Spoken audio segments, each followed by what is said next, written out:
சிங்கத்துக்கிட்ட வீரம் உண்டு, விவேகமும் உண்டு. சிங்கம் பசி எடுத்தாலும் யானையைத்தான் அடிக்கும்.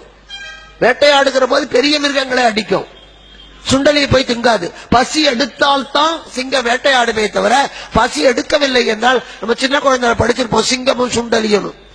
சிங்கத்து மேல சுண்டலி ஏறி விளையாடினா கூட சிங்கம் துரத்தாது. பசி எடுத்தால் மட்டும்தான் வேட்டையாடும். அது மட்டுமல்ல, வலது பக்கமாக விழுந்தாத்தான் சாப்பிடுமே தவிர இடது பக்கமாக விழுந்தா சாப்பிடாது. தனக்கென்று ஒரு எல்லையை வகுத்துக் கொள்ளும், அந்த எல்லைக்குள்ள அடுத்த சிங்கத்தையும் விடாது. சிங்கம் ஒண்ணுதான் குடும்பத்தோட வாழும்.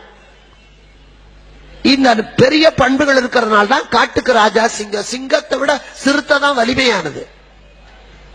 ஆனா சிறுத்தை ராஜா இல்ல, புலி நினைச்சா சாப்பிடும். அது மட்டும் இல்ல, சிங்கம் வேட்டையாடி விட்டு அதனுடைய குட்டிகளை சாப்பிட சொல்லி பெண் சிங்கம் சாப்பிட்டு தான் சாப்பிட்டுட்டு மிச்சத்தை அங்கேயே போட்டுட்டு போயிடும். அதனால சிங்க வேட்டை நடந்தா மற்ற மிருகங்கள் நமக்கு விருந்து கிடைக்கும் காத்திருக்கும். புலி அப்படி இல்ல, தின்னுபிட்டு மிச்சத்தை இழுத்துக்கிட்டு போய் காய வச்சு வத்தல் போட்டு திங்கும். அல்பம், புலி அல்பம்.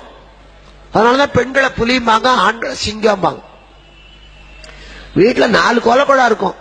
நாத்தனார் வருவா திருவிழாவுக்கு, அண்ணே ஒரு கோலக்குழா எனக்கு கூட. இல்லம்மா, இது வெள்ளிக்கிழமை போடுறதுக்கு, அது செவ்வாய்க்கிழமை போடுறதுக்கு, உனக்கு அடுத்த திருவிழாவுக்கு வாங்கி தருவேன்பா. கொடுக்க மாட்டா, மனசு வராது.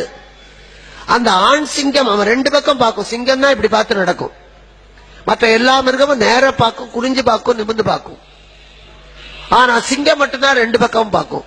ஒரு ஆண்மகன் என்பவன் 2 பக்கம் பார்க்கணும், தெருவில் இல்ல, வாழ்க்கையில. பெத்தவளையும் பார்க்கணும், கட்டினவளையும் பார்க்கணும், தன்னை பெற்றவர்களையும் பார்க்கணும், தனக்கு பிறந்தவர்களையும் பார்க்கணும், வீட்டையும் பார்க்கணும், நாட்டையும் பார்க்கணும். இப்படி 2 பக்கத்திலேயும் பார்வை செலுத்தக்கூடிய, நல்லது கெட்டது 2ஐயும் பார்க்கக்கூடியவனுக்கு பேர் தான் ஆண் சிங்கம். அப்படி இல்லைன்னா அது அசிங்கம்.